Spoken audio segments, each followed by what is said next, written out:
श्रीकृष्णचन्द्राष्टकम् महानीलमेघातिभव्यं सुहासं शिवब्रह्मदेवादिभिः संस्तुतश्च रमामन्दिरं देवनन्दापदाहं भजे राधिका वल्लभं कृष्णचन्द्रं रसं वेदान्तवेद्यं दुरापं सुगम्यं तदीयादिभिर्दानवघ्नं लसत्कुण्डलं सोमवंशप्रदीपं भजे राधिका वल्लभं कृष्णचन्द्रं यशोदादिसंलालितं पूर्णकामं दृशोरञ्जनं प्राकृतस्थस्वरूपं दिनान्ते समायान्तमेकान्तभक्तैर्भजे राधिका वल्लभं कृष्णचन्द्रं कृपादृष्टिसम्पातसिक्तस्वकुञ्जं तदन्तः स्थितस्वीयसम्यग्दशादं पुनस्तत्र तैः सत्कृतैकान्तलीलं भजे राधिका वल्लभं कृष्णचन्द्रं गृहे गोपिकाभिर्धृते चौर्यकाले तदक्ष्णोश्च निक्षिप्य दुग्धं चलन्तं तदा तद्वियोगादिसम्पत्तिकारं भजे राधिका वल्लभं कृष्णचन्द्रं चलत कौस्तुभव्याप्तवक्षः प्रदेशं महावैजयन्तीलसत्पादयुग्मं सुकस्तूरिकादीप्तभालप्रदेशं भजे राधिका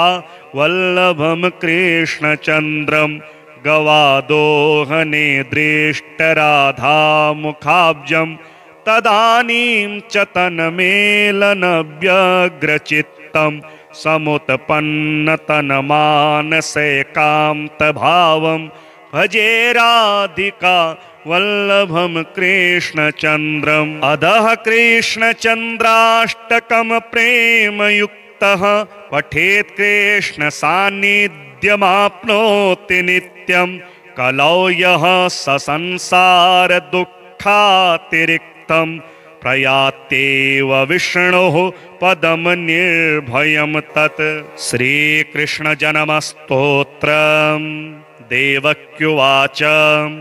रूपं यत्तत् प्राहुरव्यक्तमाद्यं ब्रह्मज्योतिर्निर्गुणं निर्विकारं सत्तामात्रं निर्विशेषं निरीहं सत्त्वं साक्षात् विष्णुरध्यात्मदीपः नष्टे लोके द्विपरार्धावसाने महाभूतेष्वादिभूतं गतेषु व्यक्ते व्यक्तं कालवेगेन याते भवानेकः शिष्यते शेषसंज्ञः योऽयं कालस्तस्य ते व्यक्तबन्धो चेष्टामाहुश्चेष्टते येन विश्वं निमेषादिर्वत्सरान्तो महीयां स्तं त्वेषानं क्षेमधाम प्रपद्ये मर्त्यो मृत्युव्यालभीतः पलायन् लोकान् सर्वान् निर्भयं नाद्य गच्छत त्वत्पादाब्जं प्राप्य यदृच्छयाद्य स्वस्थः शेते मृत्युरस्मादपैति सत्त्वं घोरादुग्रसेनात्मजान्न स्नाहि त्रस्तान् धृत्य वित्रासहासि रूपं चेदं पौरुषं ध्यानधिष्ण्यं मा प्रत्यक्षं मांसदृशां कृशिष्टा जन्मते मय्यसौ पापो मा विद्यान् मधुसूदन समुद्विजे भवद्धेतोः कंसादहमधीरधीः उपसंहर विश्वात्मन् नदो रूपमलौकिकं शङ्खचक्रगदापदम श्रियाजुष्टं चतुर्भुजं विश्वं यदेतत्स्वतनौ निशान्ते यथावकाशं पुरुषः परो भवान् बिभर्ति सोऽयं मम गर्भगो भू दहो नृलोकस्य विडम्बनं हि तत् महानीलमेघाति भव्यं सुहासं शिवब्रह्मदेवादिभिः संस्तुतश्च रमामन्दिरं देवनन्दापदाहं भजे राधिका वल्लभं कृष्णचन्द्रं रसं वेदान्तवेद्यं दुरापं सुगम्यं तदीयादिभिर्दानवघ्नं लसत्कुण्डलं सोमवंशप्रदीपं भजे राधिका वल्लभं कृष्णचन्द्रं यशोदादिसंलालितं पूर्णकामं दृशोरञ्जनं प्राकृतस्थस्वरूपं दिनान्ते समायान्तमेकान्तभक्तैर्भजे राधिका वल्लभं कृष्णचन्द्रं कृपादृष्टिसम्पातसिक्तस्वकुञ्जं तदन्तः स्थितस्वीयसम्यग्दशादं पुनस्तत्र तैः सत्कृतैकान्तलीलं भजे राधिका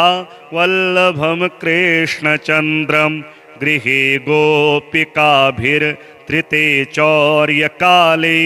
तदक्ष्णोश्च निक्षिप्य दुग्धं चलन्तं तदा तद्वियोगादिसम्पत्तिकारं भजे राधिका वल्लभं कृष्णचन्द्रं चलत कौस्तुभव्याप्तवक्षः प्रदेशं महावैजयन्तीलसत्पादयुग्मं सुकस्तूरिकादीप्तभालप्रदेशं भजे राधिका वल्लभं कृष्णचन्द्रं गवादोहने दृष्टराधामुखाब्जं तदानीं च तन्मेलनव्यग्रचित्तं समुत्पन्नतन्मानसैकान्तभावं भजे राधिका वल्लभं कृष्णचन्द्रम् अधः कृष्णचन्द्राष्टकं प्रेमयुक्तः पठेत् कृष्णसान्निध्यमाप्नोति नित्यं कलौ यः ससंसारदुःखातिरिक्तं प्रयात्येव विष्णोः पदं निर्भयं तत् श्रीकृष्णजन्मस्तोत्रम्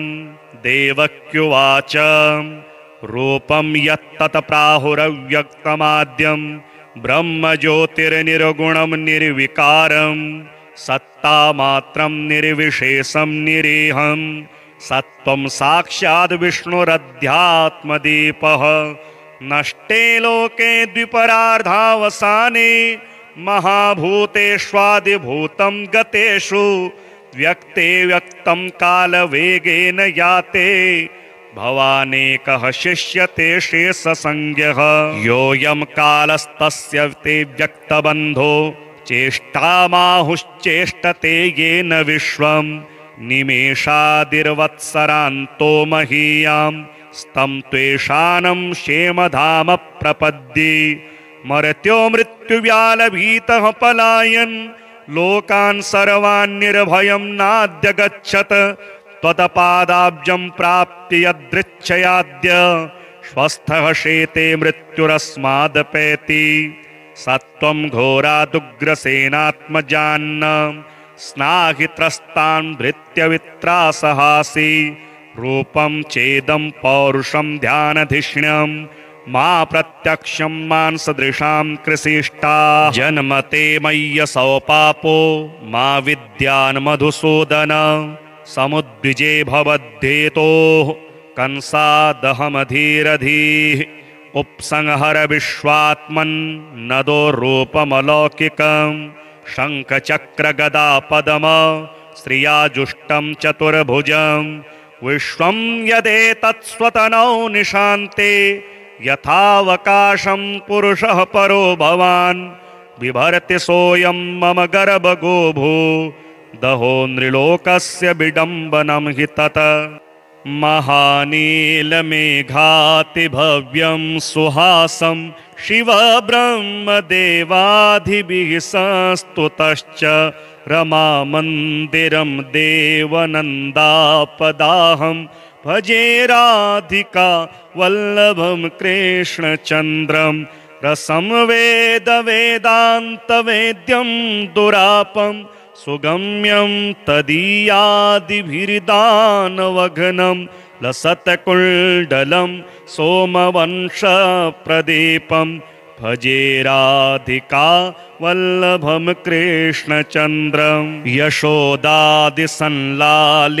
पूर्णकामं दृशोरञ्जनं प्राकृतस्थस्वरूपं दिनान्ते समायान्तमेकान्तभक्तेर्भजे राधिका वल्लभं कृष्णचन्द्रं कृपादृष्टिसम्पातसिक्तस्वकुञ्जं तदन्तः स्थितस्वीयसम्यग्दशादं पुनस्तत्र तैः सत्कृतैकान्तलीलं भजे राधिका वल्लभं कृष्णचन्द्रं गृहे गोपिकाभिर्धृते चौर्यकाले तदक्ष्णोश्च निक्षिप्य दुग्धं चलन्तं तदा तद्वियोगादिसम्पत्तिकारं भजे राधिका वल्लभं कृष्णचन्द्रं चलत कौस्तुभव्याप्तवक्षः प्रदेशं महावैजयन्तीलसत्पादयुग्मं सुकस्तूरिकादीप्तभालप्रदेशं भजे राधिका वल्लभं कृष्णचन्द्रं गवादोहने दृष्टराधामुखाब्जं तदानीं च तन्मेलनव्यग्रचित्तं समुत्पन्नतनमानसैकान्तभावं भजे राधिका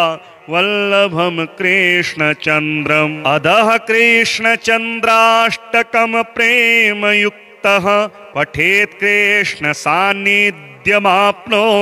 नित्यं कलौ यः ससंसार दुःखातिरिक्तं प्रयात्येव विष्णोः पदं निर्भयं तत्। श्रीकृष्ण जन्मस्तोत्रम्। देवक्युवाच रूपं यत्तत् प्राहुरव्यक्तमाद्यं ब्रह्मज्योतिर्निर्गुणं निर्विकारं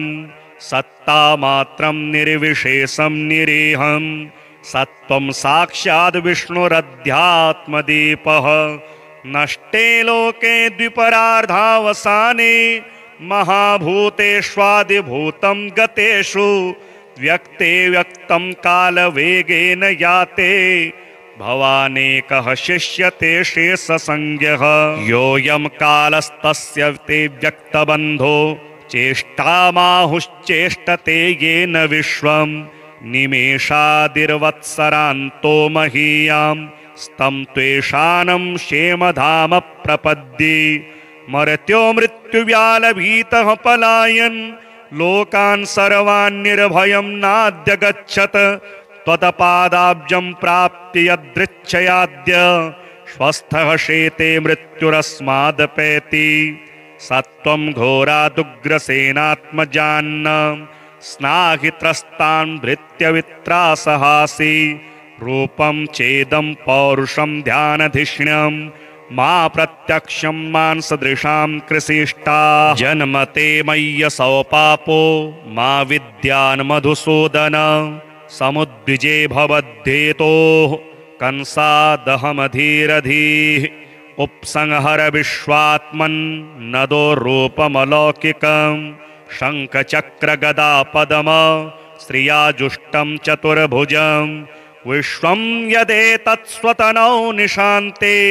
यथावकाशं पुरुषः परो भवान् बिभर्ति सोऽयं मम गर्भगो भू दहो नृलोकस्य विडम्बनं हि तत्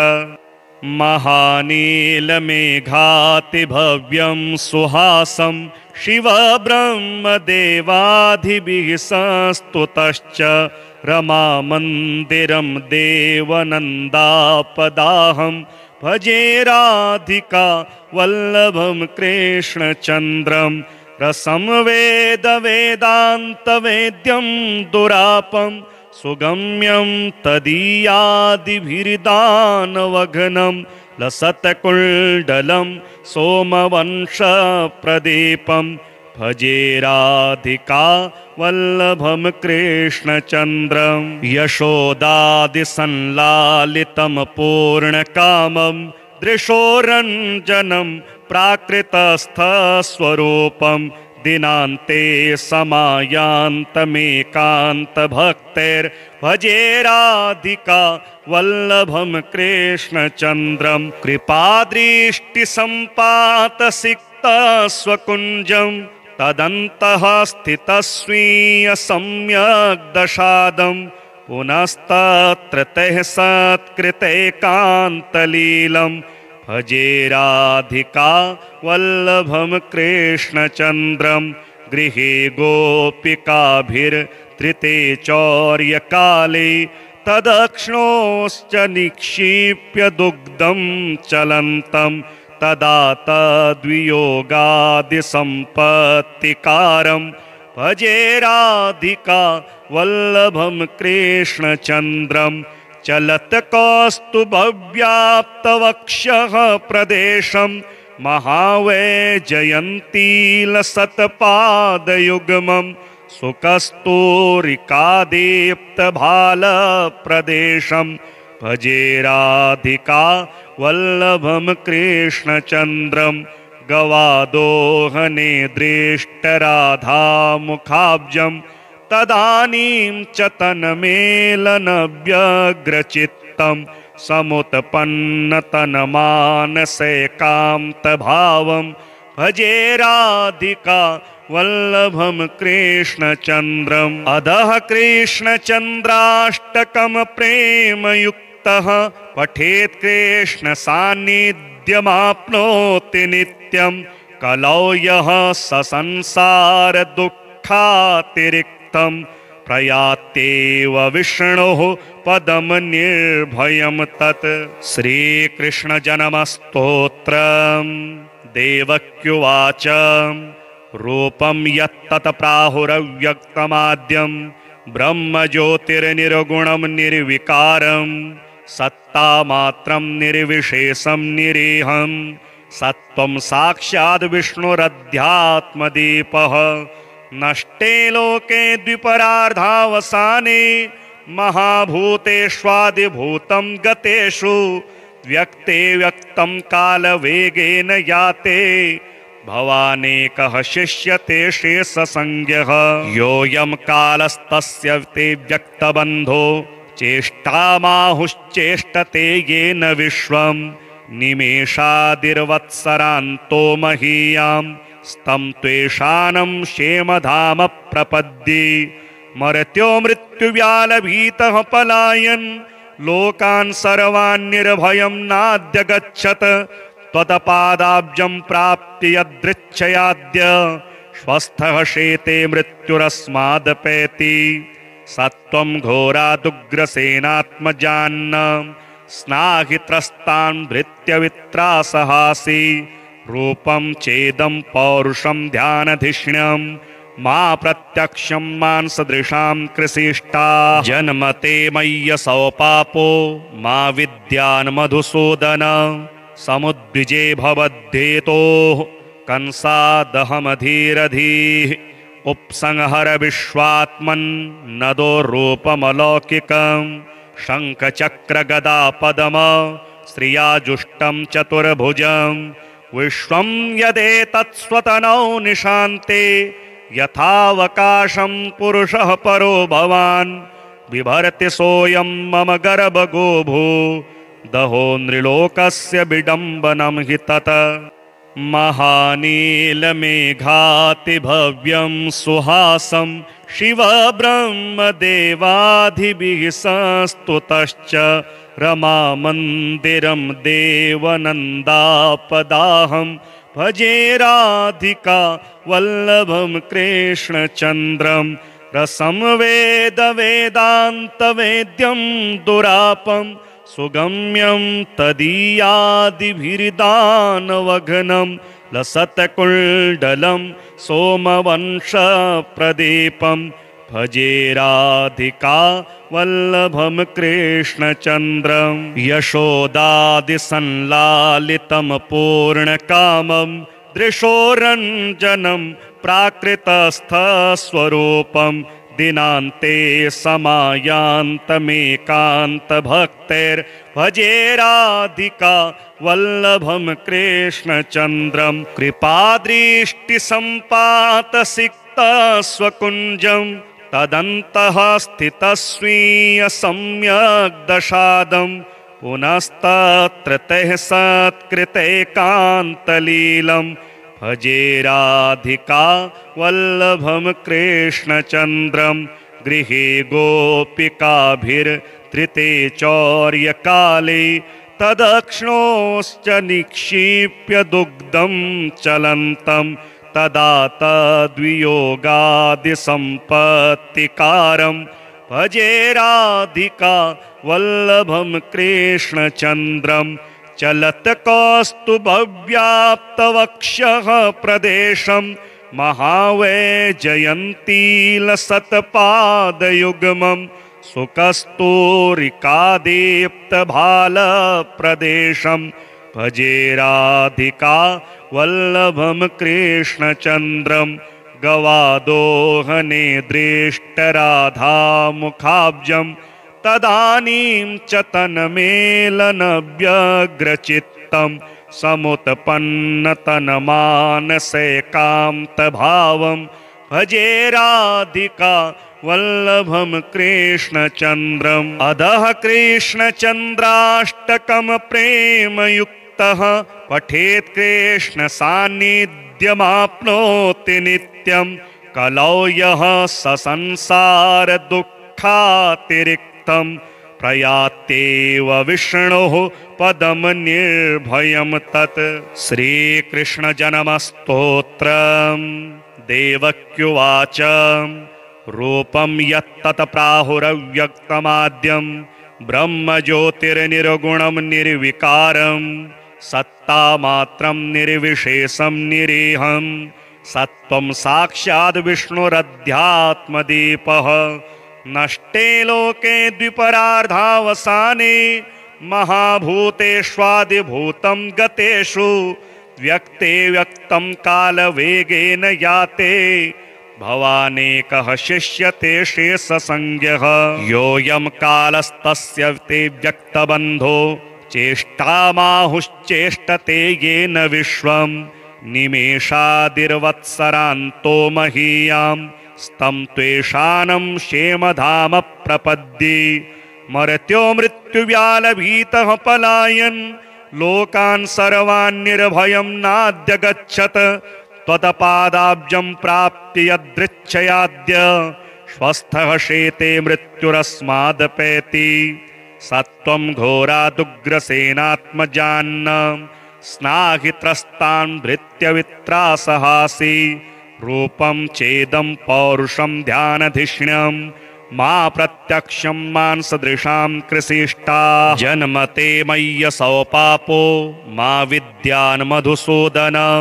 समुद्विजे भवद्धेतोः कंसादहमधीरधीः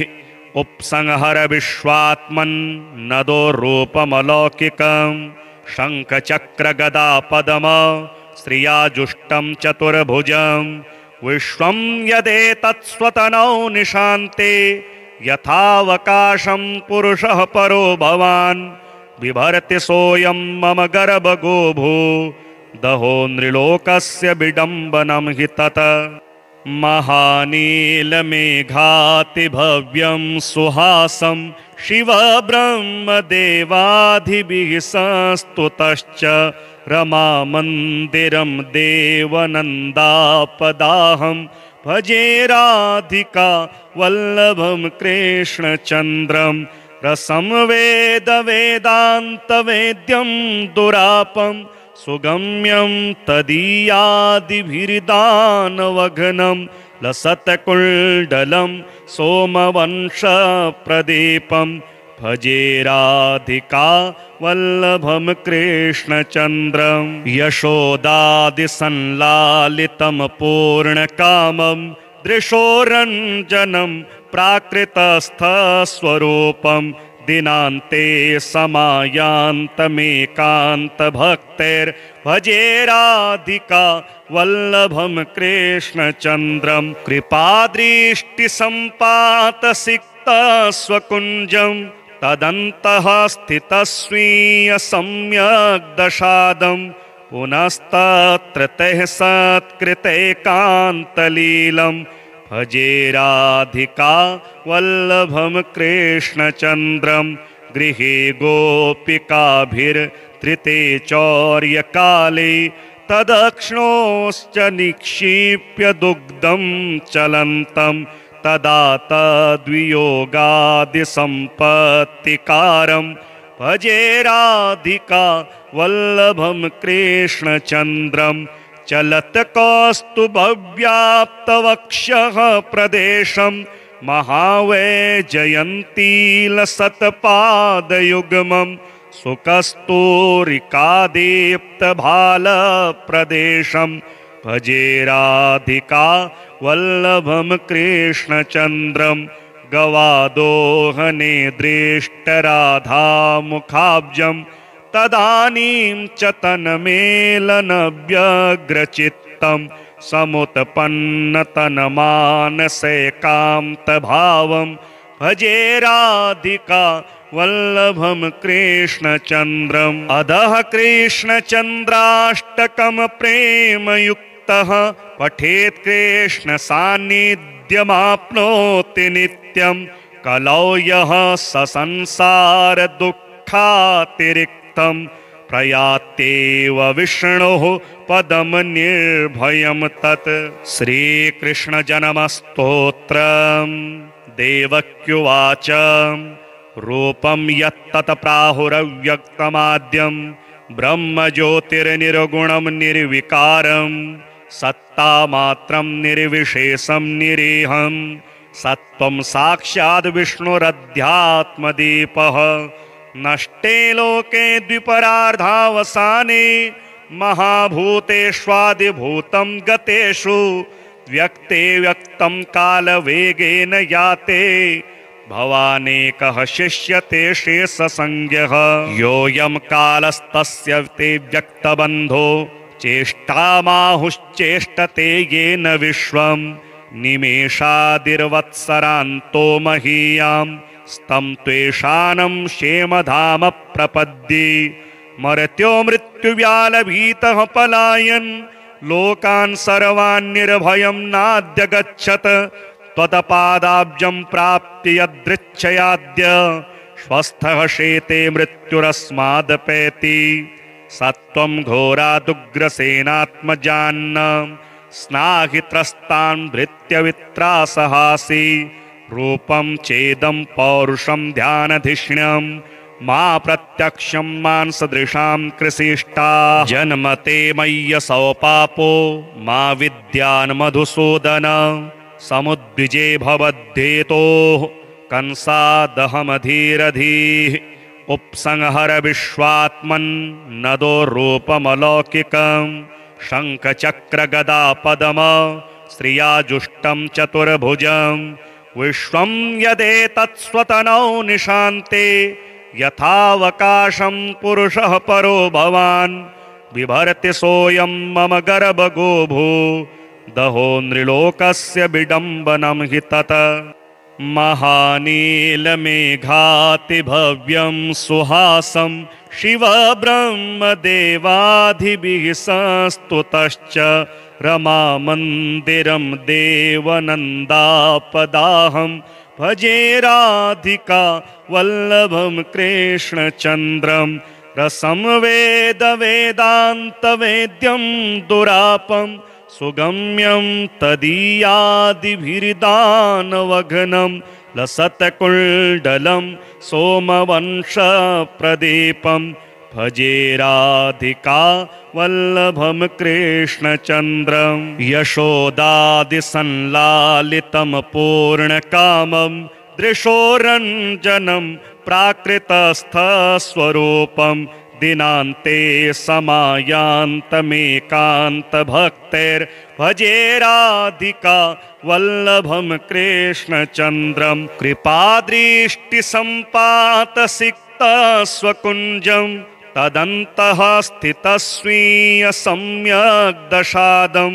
पुनस्तत्र तैः सत्कृतैकान्तलीलं भजे राधिका वल्लभं कृष्णचन्द्रं गृहे गोपिकाभिर्धृते चौर्यकाले तदक्ष्णोश्च निक्षिप्य दुग्धं चलन्तं तदा तद्वियोगादिसम्पत्तिकारं भजे राधिका वल्लभं कृष्णचन्द्रं चलत कौस्तुभव्याप्तवक्षः प्रदेशं महावैजयन्तीलसत्पादयुग्मं सुकस्तूरिकादीप्तभालप्रदेशं भजे राधिका वल्लभं कृष्णचन्द्रं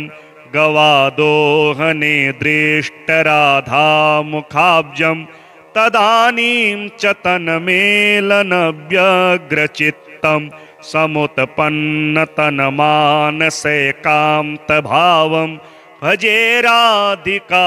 वल्लभं कृष्णचन्द्रम् अधः कृष्णचन्द्राष्टकं प्रेमयुक्तः पठेत् कृष्णसान्निध्यमाप्नोति नित्यं कलौ यः ससंसारदुःखातिरिक्तं प्रयात्येव विष्णोः पदं निर्भयं तत्। श्रीकृष्णजन्मस्तोत्रम् देवक्युवाच रूपं यत्तत् प्राहुरव्यक्तमाद्यं ब्रह्मज्योतिर्निर्गुणं निर्विकारं